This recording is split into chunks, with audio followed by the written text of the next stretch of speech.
কালী পুজোর পরের দিন সন্ধেবেলার সময় ঘড়িতে বাজে প্রায় তখন 6:30টার মতো। আমরা 4 জন, আমি, আমার শাশুড়ি, ঝিলিক, আমার মেয়ে 4 জনে মিলে বেরিয়ে পড়েছিলাম ঠাকুর দেখতে আমাদের পাশের গ্রামেই, যেখানে আমরা প্রায়শই বাজার করতে যাই। বলতে পারো আমাদের একটা বড় বাজারের মতো।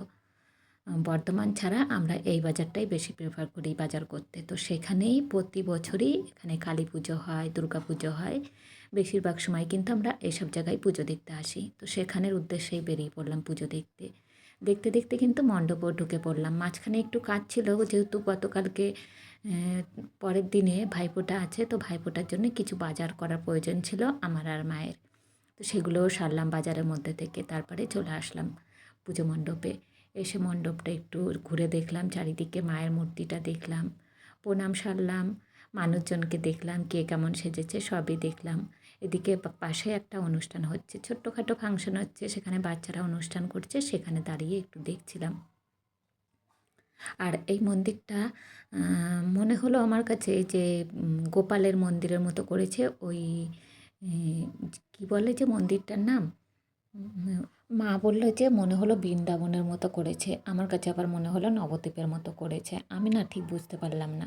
তবে গোপালের নানান ধরনের মূর্তি আছে, ছোট গোপালের নানান ধরনের যে ছবিগুলো সেগুলো দেওয়া আছে, কিন্তু উপর দিয়ে সাজানো আছে মন্দিরটা, মণ্ডপটা যেটা করেছে।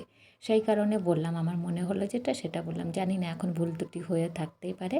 যদি কিছু ভুল হয়ে থাকে প্লিজ ক্ষমা করো নিজের করে ভেবে। তো যাই হোক, একটু ঘোরাঘুরি করলাম, কিছু কেনাকাটা করলাম মেলা থেকে। মেয়ে একটু খাওয়া দাওয়া করলো, আমি মেয়ের সঙ্গে একটু খেলাম। সবাই মিলেই খাওয়া দাওয়া হলো, যার যেমন ইচ্ছা খাওয়ার সে সেরকম খেলাম। তারপরে খেয়ে দিয়ে আবার সাইডে যেহেতু আরেকটা পুজো মণ্ডপ ছিল, সেখানে একটু যাওয়ার উদ্দেশ্যে বেরিয়ে পড়েছিলাম খুব তাড়াতাড়ি। খুব একটা দেরি করিনি। এখানে যেহেতু বাড়িতে বাবা অসুস্থ, বাবাকে রেখে এসেছি, আর আমার হাজব্যান্ড কিন্তু বাবাকে পাহারা দিচ্ছে। বাবা আর ছেলে ঘরে বসে আছে।